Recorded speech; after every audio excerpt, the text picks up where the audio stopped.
Es veu que ara hi ha càmeres al carrer amb intel·ligència artificial que poden saber quan t'enfoquen, el teu document d'identitat, la teva marca favorita de calçotets i fins i tot si se t'han fet pedres al ronyó.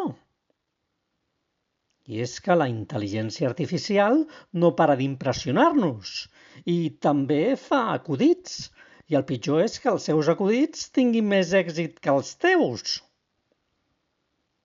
També pot fer-nos emocionar amb les seves creacions artístiques, que poden despertar més emotivitat que les d'artistes humans, exceptuant, clar, les energies matèriques d'en Tàpies o els angles perfectes de Mondrian.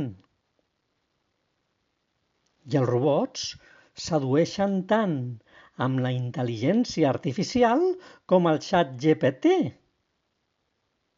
I ja comencen a tenir parelles humanes. Llàstima que no puguin tenir fills. De moment.